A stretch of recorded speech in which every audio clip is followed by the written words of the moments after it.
Morning students, welcome to अंतरिक्ष academy. I am Sudeep दास, आपका एफसार हूँ। आज फिजिक्स का बेसिक फिजिक्स का पार्ट 3 मतलब लास्ट सेक्शन है आज का। So today we have discuss about dimension analysis. आज थोड़ा डायमेंशन को प्रैक्टिस करेंगे, फिर नेक्स्ट टॉपिक को हम जाएंगे। ओके, जिसको विमीय सूत्र भी हम कहते हैं डायमेंशन को। ठीक है, सो डायमेंशन कैसे निकालते हैं, फिजिकल क्वांटिटी फॉर्मूला को लेकर हम कैसे डायमेंशन निकालेंगे, आज मैं उसके बारे में आपको बताऊंगा। ठीक है, okay. So let's start about what is the dimension. देखो यहाँ पर जो है ये सब फॉर्मूला है, सॉरी ये सब फिजिकल क्वांटिटी है। ओके, ये जो फिजिकल क्वांटिटी है ये सब का फॉर्मूला ये सब है।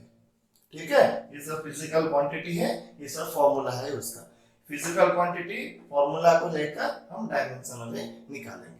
ठीक है, ओके, ये बहुत इंटरेस्टिंग है, आप भी नोट कर लीजिए। ठीक है, सो moment of inertia, moment of inertia का फॉर्मूला क्या है, मास इनटू रेडियस का स्क्वायर। ठीक है, मास इनटू रेडियस का स्क्वायर। सो मास को हम क्या लेंगे, m1 लेंगे। ठीक है, मास को हम क्या लेंगे, m1। जिसको डायमेंशन में कुछ प्रॉब्लम है तो मेरा पिछला वीडियो भी आप देख सकते हैं, आपको अच्छे से पता चलेगा कि डायमेंशन क्या है। ओके, सो m मतलब मास, मास का पावर कितना होगा, 1 होगा। ठीक है, फिर r स्क्वायर, r स्क्वायर मतलब हम उसे लेंथ भी ले सकते हैं। सो l का पावर क्या होगा, 2 होगा। ठीक है, t यहाँ पर टाइम, यहाँ पर कोई टाइम ही नहीं है तो टाइम का पावर क्या हो जाएगा, 0 हो जाएगा। ठीक है, सो फॉर्मूला क्या हुआ, m1 l2 t0, और ऐसे भी हम लिख सकते हैं ml2, ऐसे हम लिख सकते हैं ml2। ओके, तो ये हो गया moment of inertia, moment of inertia. फिर आया पावर, पावर का फॉर्मूला है, यहाँ पर जो W है ये है वर्क, ये है वर्क है, work by time, work by time. Work का फॉर्मूला है, वर्क का फॉर्मूला है force into displacement, force into displacement by time, force into displacement, ये है वर्क का फॉर्मूला, टाइम बटा टाइम। सो फोर्स जो है, फोर्स का फॉर्मूला क्या है, मास इनटू एक्सेलरेशन। फोर्स को हम क्या कहते हैं, मास इनटू एक्सेलरेशन। सो ऐसे भी लिख सकते हैं हम mlt माइनस 2, ये है डायमेंशन फॉर्मूला ऑफ फोर्स। फिर आया डिस्प्लेसमेंट, डिस्प्लेसमेंट को हम क्या लिखेंगे, l का पावर क्या होगा, 1 हो जाएगा, यहाँ पर भी 1 होगा और मास का भी 1 होगा। ठीक है, divide by time, divide by time. Okay, so ये क्या होगा, m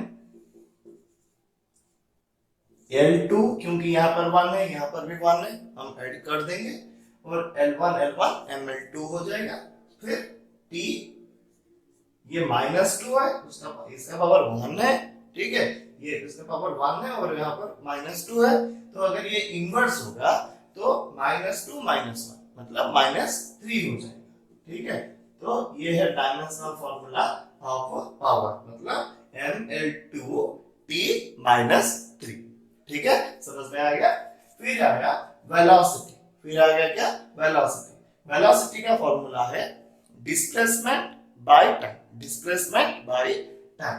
सो डिस्प्लेसमेंट को हम l लेंगे, लेंथ लेंगे। ठीक है, फिर टाइम को हम क्या लेंगे, t। तो ये फॉर्मूला क्या होगा, यहाँ पर कोई मास ही नहीं है, तो अगर मास नहीं है तो m 0 हो गया, तो उसका पावर अगर 0 हो गया तो m का पावर अगर 0 हो गया तो any power is 0 is equal to 1। तो वो नहीं लिखेंगे अभी क्योंकि वो उसका कोई जरूरत नहीं। सो l बाई टी मतलब lt इनवर्स। ठीक है, t ऊपर चला गया और इनवर्स हो गया तो t इनवर्स हो गया, तो lt इनवर्स, ये है वेलोसिटी। ठीक है, फिर आया मोमेंटम, मोमेंटम का फॉर्मूला है mass into velocity, mass into velocity. तो मास को हम m ले सकते हैं। ओके, उसका पावर क्या हो गया, 1 होंगे। ठीक है, वेलोसिटी, अभी वेलोसिटी निकाला था l by T. Okay, l by T मतलब कितना हुआ, lt इनवर्स हो गया। ठीक है, सो m1 l1 t inverse, m1 l1 t inverse, ये है मोमेंटम का डायमेंशन। फिर आया इंपल्स। इंपल्स का फॉर्मूला क्या होगा? Force by time. Okay, impulse का फॉर्मूला हो गया फोर्स बाय टाइम। आप सबको पता है फोर्स का formula mass into acceleration, mass into acceleration. So force का डायरेक्ट फॉर्मूला मैं डालता हूं mlt माइनस 2, ये है फोर्स का dimension formula, divide by t। Okay, divide by t। तो यहां पर क्या होगा? mlt, ये पर 1 है, ये ऊपर चला जाएगा तो ये इनवर्स होगा तो -3 हो जाएगा, तो mlt माइनस 3। ठीक है, समझ में आ गया। फिर आया प्रेशर। प्रेशर का फॉर्मूला क्या है? Force by area, force by area. Same to same force का फॉर्मूला क्या है? mlt minus 2। ठीक है, mlt minus 2 divide by area. Area का फॉर्मूला क्या है? Length into width. Okay, so ये क्या हो जाएगा? l स्क्वायर हो जाएगा, मतलब l2 हो जाएगा। ओके, तो क्या लिखेंगे हम? m l, l का यहाँ पर 2 है, यहाँ पर 1 है, तो वो इनवर्स हो जाएगा, तो -2 + 1 मतलब -1, -1 p -2। ये है डायमेंशन ऑफ प्रेशर। प्रेशर का डायमेंशनल फॉर्मूला है m1 l-1 t -2। ठीक है, फिर आया डेंसिटी। डेंसिटी मतलब सांद्रता। डेंसिटी का फॉर्मूला है, मतलब डेंसिटी को पहले सिंबलिक फॉर्म में यूज करेंगे, उसको ये रो कहते हैं, उसको रो कहते हैं, RHO। ठीक है, ये जो सिंबल है इसे रो कहते हैं। Rho is equal to mass by volume, मतलब density is equal to mass by volume. Okay, so mass by volume लिखेंगे, मास को हम m लेंगे, वॉल्यूम, वॉल्यूम आप सबको पता है, वॉल्यूम का फॉर्मूला क्या है? Length into width into height, मतलब l क्यूब हम लिख सकते हैं, तो डिवाइड बाय l क्यूब। ठीक है, डिवाइड बाय l क्यूब। सो ये क्या हो गया? m l -3, बिकॉज़ ये इनवर्स हो जाएगा। ओके, t 0, क्योंकि यहाँ पर कोई t नहीं है, अगर लिखेंगे तो अच्छा, नहीं लिखेंगे तो कोई दिक्कत नहीं। ठीक है, सो ml -3, ये हो गया density.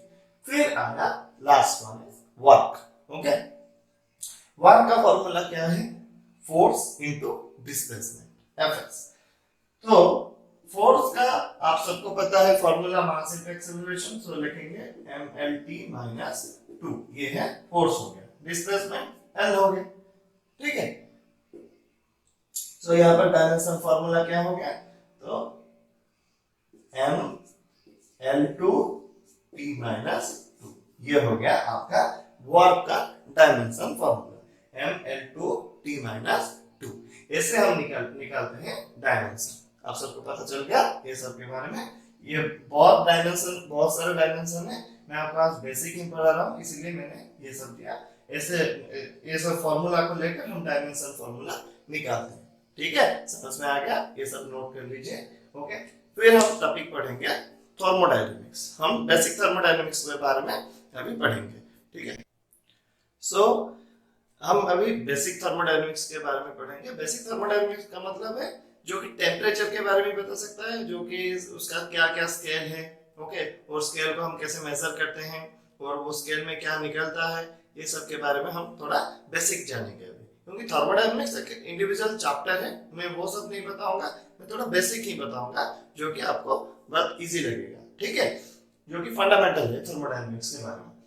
So let's start. So basic thermodynamics मतलब ये टेम्परेचर और हीट के बारे में, स्टडी ऑफ हीट और टेम्परेचर, ये वो सब के बारे में वो बेसिक थर्मोडायनेमिक्स बताता है। ठीक है, so basic thermodynamics is up to 4 types. Okay, बहुत है, बट हमारा फंडामेंटली हम 4 को यूज करते हैं। ठीक है, 4 को यूज करते हैं। लाइक एक है फ़ारेनहाइट डिग्री, एक है Fahrenheit degree, next one is Celsius degree. ठीक है, third one is reamer degree, reamer degree के बाद आ गया केल्विन।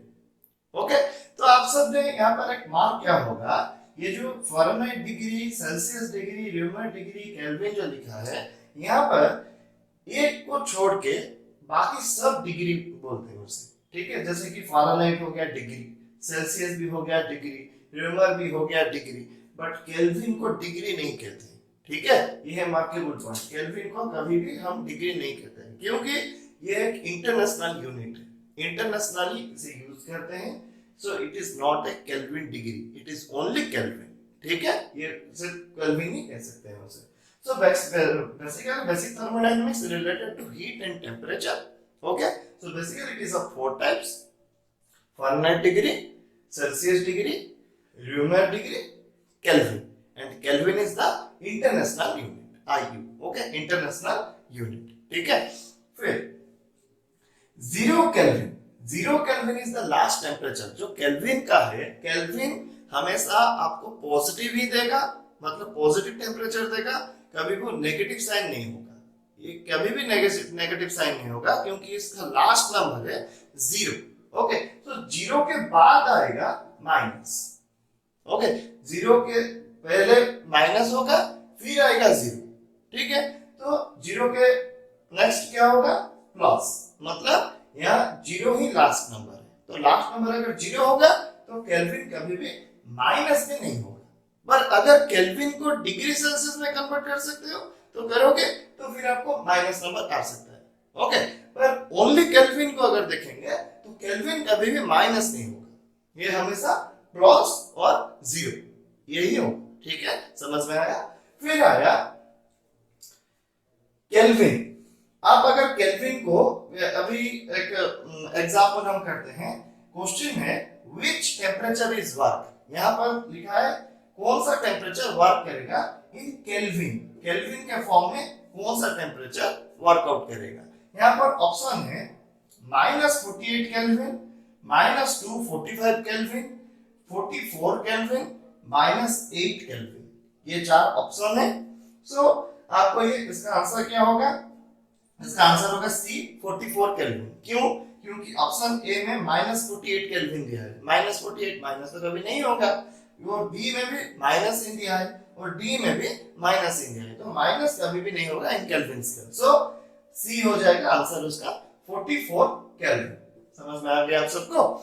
सो केल्विन को मैंने टेम्परेचर को कैसे कन्वर्ट करते हैं? 0 kelvin is the last temperature भी बोल सकते हैं हम, क्योंकि 0 के प्रीवियस में माइनस होगा तो माइनस नहीं हो सकता, क्योंकि लास्ट नंबर 0 ही है, तो पॉजिटिव होगा, अदरवाइज 0 ही होगा, ठीक है।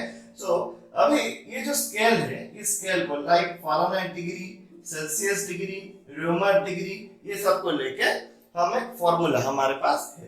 तो इसका फॉर्मूला क्या है? अगर आप फ़ारेनहाइट को सेल्सियस में बदलना चाहते हैं, अगर सेल्सियस को रेमर में, अगर रेमर को फ़ारेनहाइट में, अगर ऐसा कोई चेंज करना चाहते हैं तो इसका एक बेसिक फॉर्मूला है जो कि आप सबको भी पता है, क्योंकि स्कूल लेवल में भी ये सब आपको बताया होगा।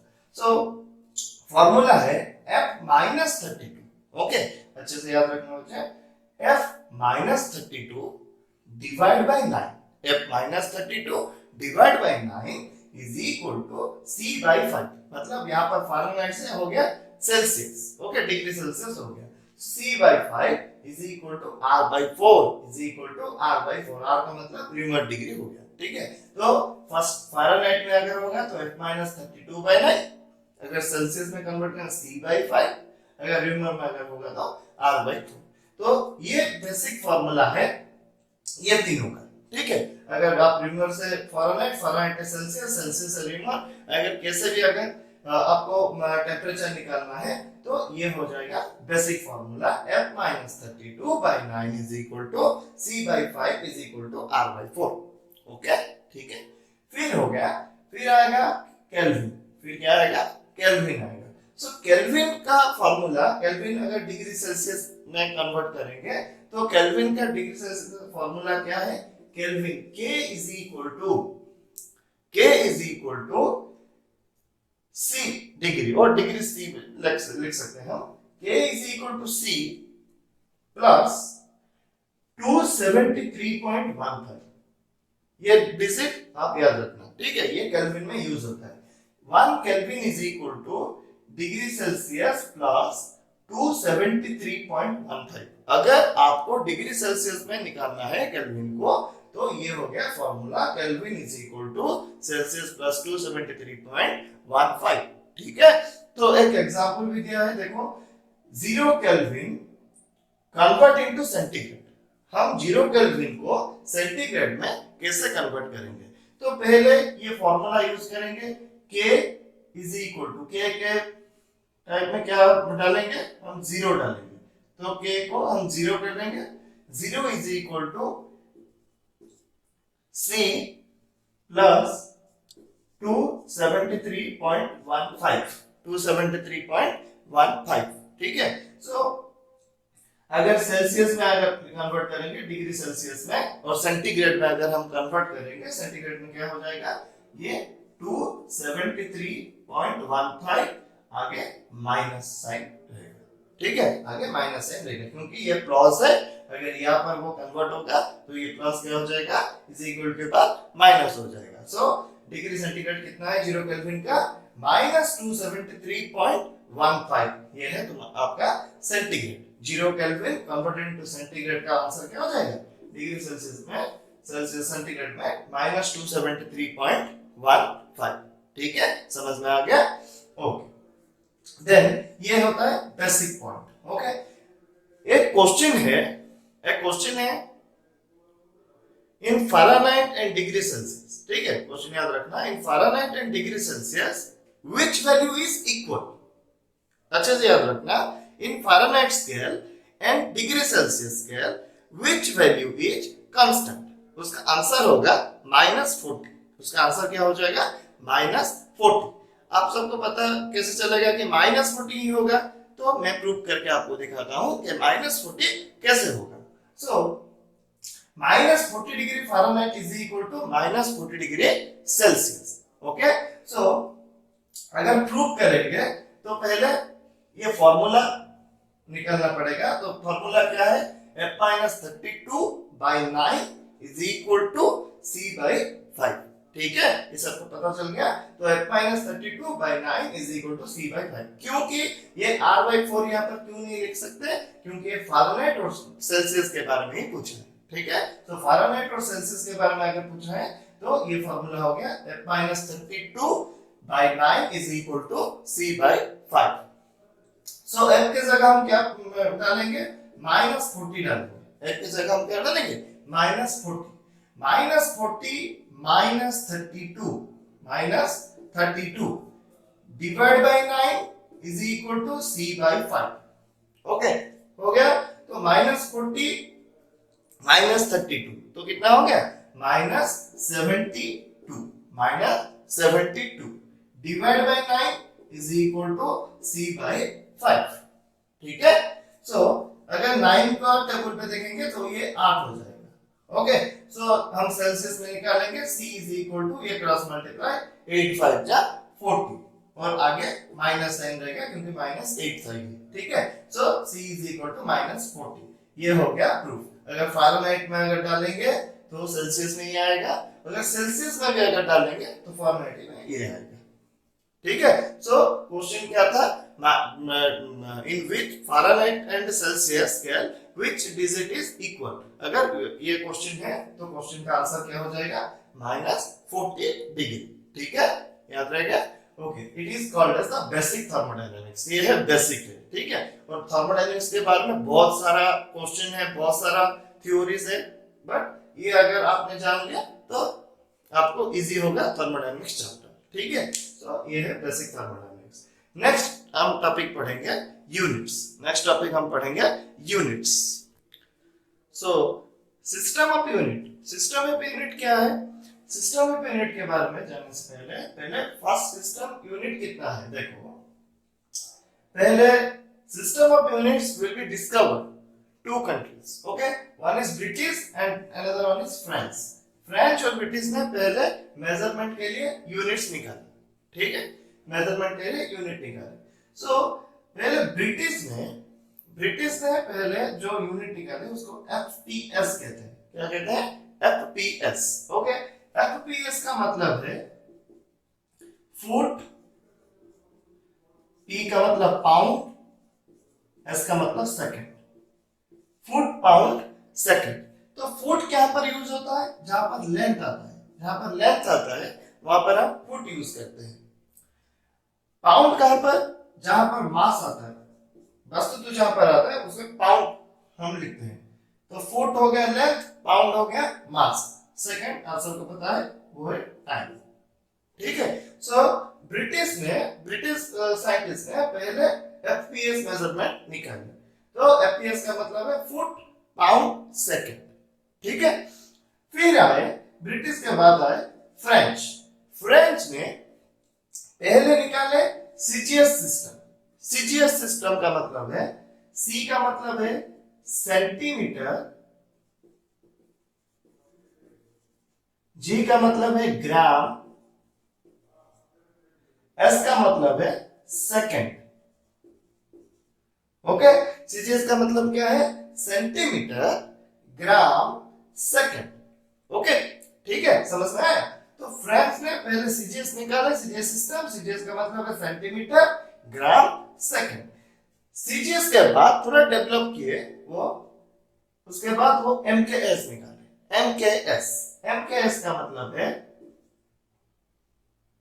एम का मतलब है मीटर, के का मतलब है किलोग्राम, इसको हम केजी भी कहते हैं, एस का मतलब है सेकंड। ओके। सो फ्रेंच ने पहले सीजीएस निकाले। सीजीएस मतलब सेंटीमीटर लेंथ को दर्शाता है, ग्राम मास को, सेकंड टाइम को। ठीक है। वैसे ही सीजीएस के बाद थोड़ा इम्प्रोवाइज किया उनका यूनिट में, एमकेएस सिस्टम निकाले। एमकेएस सिस्टम में मीटर को हम लेंथ, किलोग्राम को हम मास, सेकंड को हम टाइम, ऐसे हम पढ़ते हैं।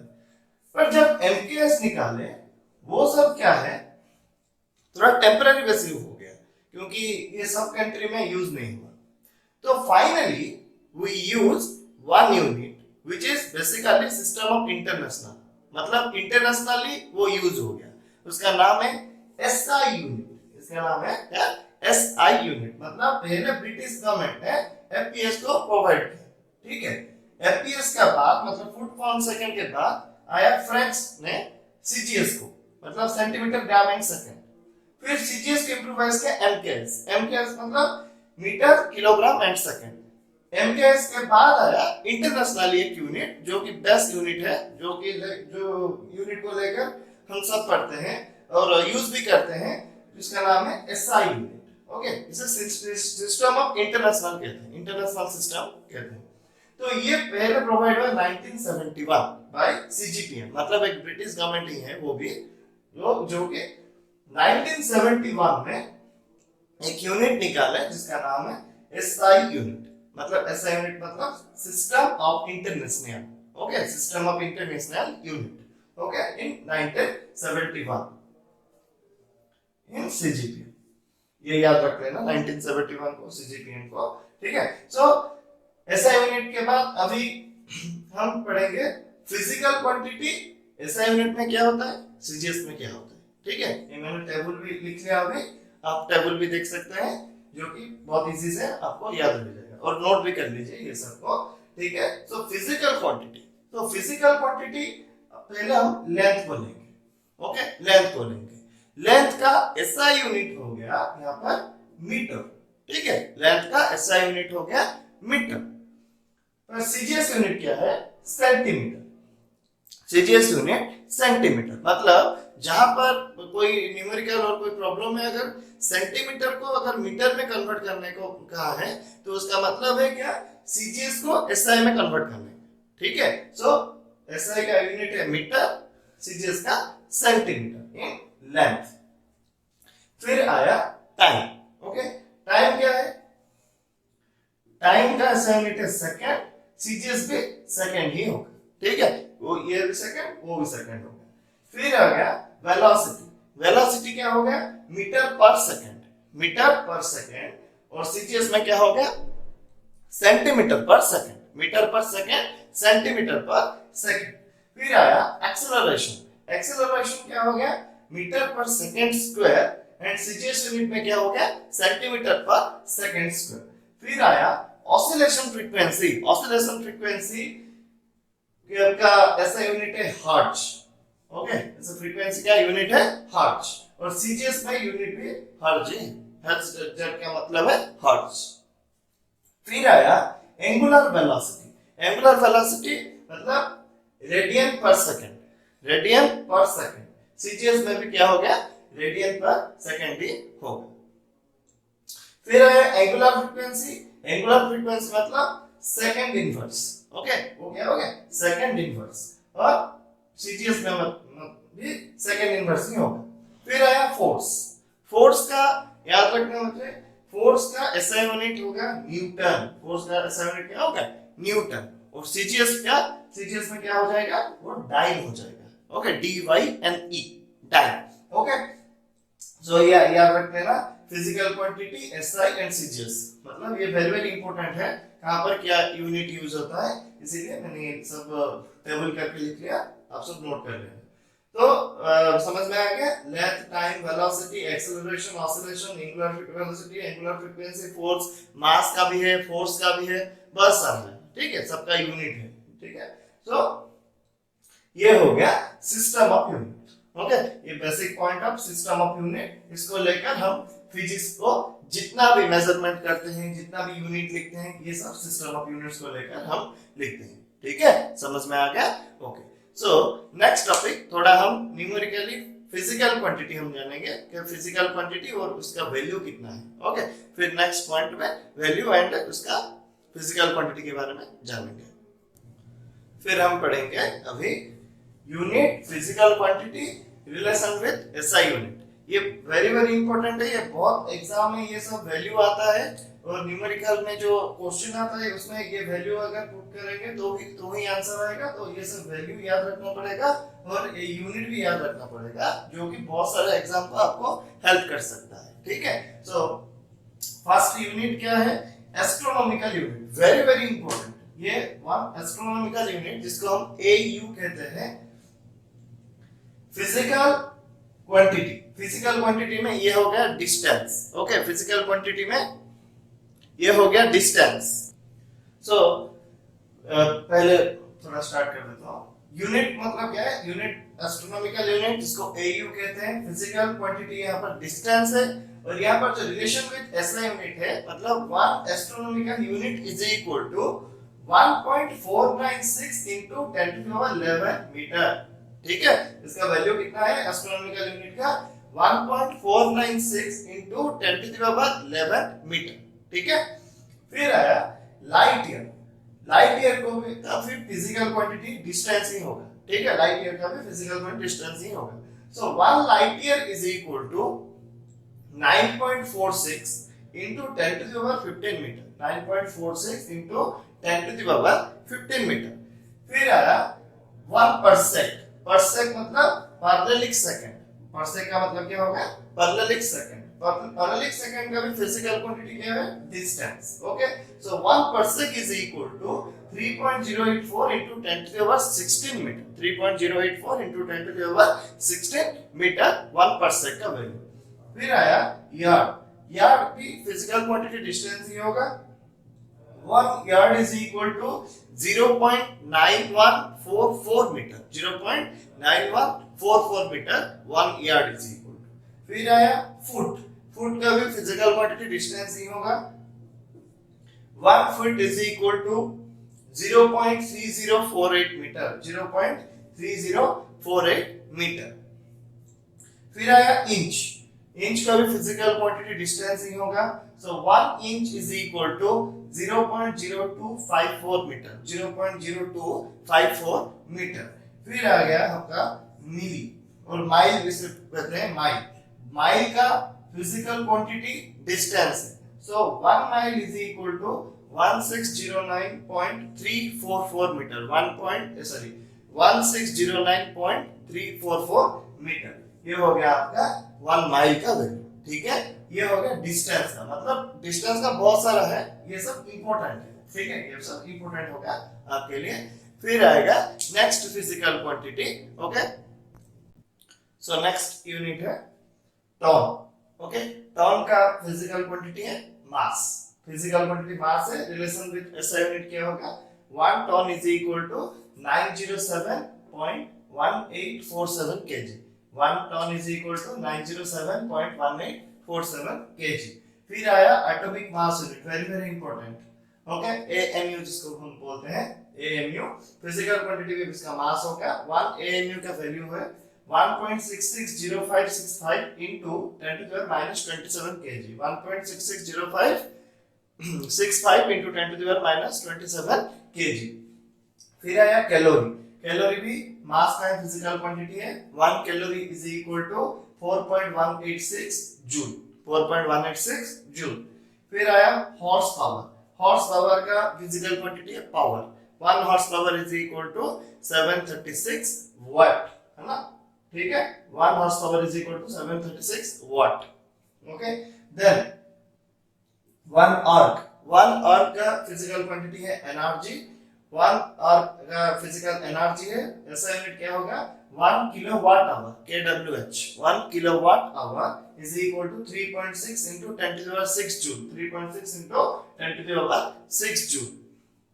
फिर आया speed of light, speed of light का वैल्यू कितना होगा 3 into 10 to the power 8 metre per second, 3 into 10 to the power 8 metre per second. फिर आया ratio of proton of mass and electron mass, proton का मास और इलेक्ट्रॉन का मास में ratio कितना होगा 1840, 1840 होगा उनका मास, ठीक है। सो रेशियो इतना ही होगा 1840। फिर आया मास ऑफ इलेक्ट्रॉन, इलेक्ट्रॉन का मास कितना है 9.11 into 10 to the minus 31 kg, 9.11 into 10 to the minus 31 kg। ये सब याद रख लेना बच्चे, ये सब वेरी वेरी इंपॉर्टेंट है, क्योंकि जो कोई भी न्यूमेरिकल आएगा ये सब बेस करके ही आएगा। सो ये सब इंपॉर्टेंट है। सो आज का जो बेसिक फिजिक्स है, फिजिकल वर्ल्ड है, आज यहाँ पर पार्ट 3 खत्म होता है। और बेसिक फिजिक्स जो पार्ट 1, पार्ट 2, पार्ट 3 है, वो पूरा कंसेप्ट है बेसिक फिजिक्स का। सो नेक्स्ट टॉपिक में थोड़ा मोशन के बारे में बताऊंगा, काइनेमेटिक्स के बारे में, जो कि फिजिक्स का पहला चैप्टर है बोलते हैं हम सबको। और उम्मीद रखता हूँ कि आज का टॉपिक आप सबको समझ में आए, ठीक है। ओके, तो पहले आप ये वीडियो देखने से पहले आप वो सब 2 वीडियो आप पहले देख लीजिए, फिर ये समझ में आ जाएगा, ठीक है। Okay, thank you.